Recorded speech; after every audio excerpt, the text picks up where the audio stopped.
অস্ট্রেলিয়ার জনপ্রিয় T twenty league big ব্যাশের পরবর্তী আসরের জন্য ড্রাফটে জায়গা করে নিয়েছেন বাংলাদেশের 10 জন ক্রিকেটার। ক্রিকেট অস্ট্রেলিয়া মঙ্গলবার 27 আগস্ট পুরুষ ও নারী ক্রিকেটারদের তালিকা প্রকাশ করেছে, যেখানে পুরুষ বিভাগে 432 জন এবং নারী বিভাগে 161 জন ক্রিকেটার রয়েছেন।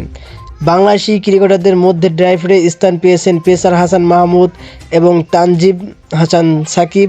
স্পিনারের মধ্যে আছেন রিশাদ হোসেন ও তাইজুল ইসলাম।